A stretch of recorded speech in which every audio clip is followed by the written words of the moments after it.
Hey guys, it's our second video, and in today's video I'm going to talk about something that most of our daily time passes by using it. As you know, we spend most of our daily time watching TVs, computers, phones, and some kind of display screen. But what do we know about these displays? What are different types of it? What is so important about them that we should consider while buying? Today we're going to talk about this. But before that, we need to know how an image gets projected on a screen. So then talk about how different types of screens do that. So first, how an image gets projected on a screen. All types of screens use pixels to project images.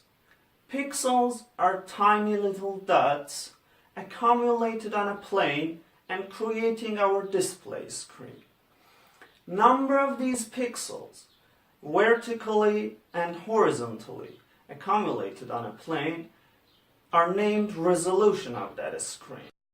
This is a close-up image of my own laptop screens. In this photo you can distinguish those pixels and dots, but how these pixels project images varies on different types of screens, which I'm going to tell you later on this video. But now we're going to talk about what are different types of display screens. I'm sure most of you remember about a decade ago we all were using some big and heavy TVs and monitors. Those are called CRT displays. CRT is an abbreviation of cathode ray tube display. These kind of display screens use cathode rays and shoot electrons from 3 different red, green and blue guns and stream a flow of electrons on pixels that creates our image. I'm not going to get so deep inside it, just know that these type of screens use cathode ray tubes and shoot electrons to create our image. But that's why they are so big and heavy, because they use cathode tubes. Nowadays, companies have found better ways to do this job. They have created some kind of technologies that made screens so much thick that nowadays they come with thickness of just a couple millimeters. So next generations of display screens were plasma TVs and LCDs. LCDs are liquid crystal displays, and they use various technologies. But mainly in these kind of displays, pixels are switched on and off electronically using liquid crystals. Liquid crystals are something between solid and liquid, and they have different phases with different properties. One of these phases can rotate polarized light. But what is polarized light?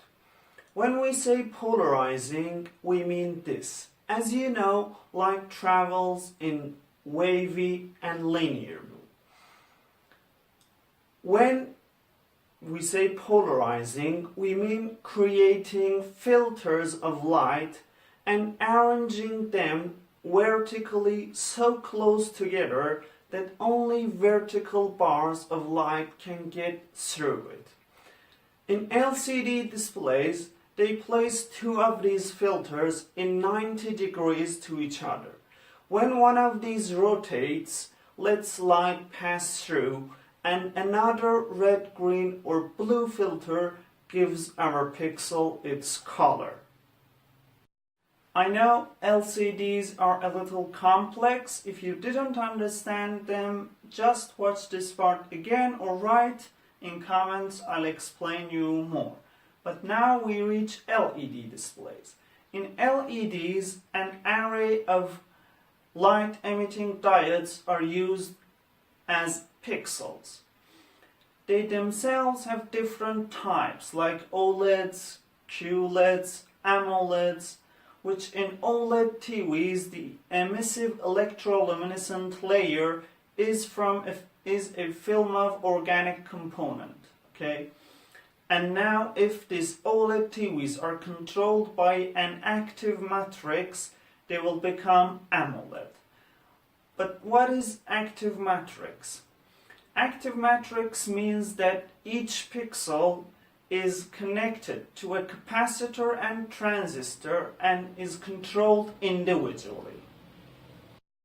Now in QLED TVs, quantum dot light emitting diodes are used, which create a pure basic color with higher quality of image. Actually, in all of LED type displays, they use diodes, but how diodes emit light is different in each type. These were the main different types of display screens, which I've told you how they work. You might also say there are touch screens, folding screens, bending screens. They all use one of these technologies and have some extra layers. For example, in touch screens, there's an extra layer which functions with your touch, and so on. Here I'm going to finish this video, but about touch screens and other kinds of screens, I'm going to have some posts. Be sure to watch them too. Don't forget to follow and subscribe our YouTube. Thank you for watching.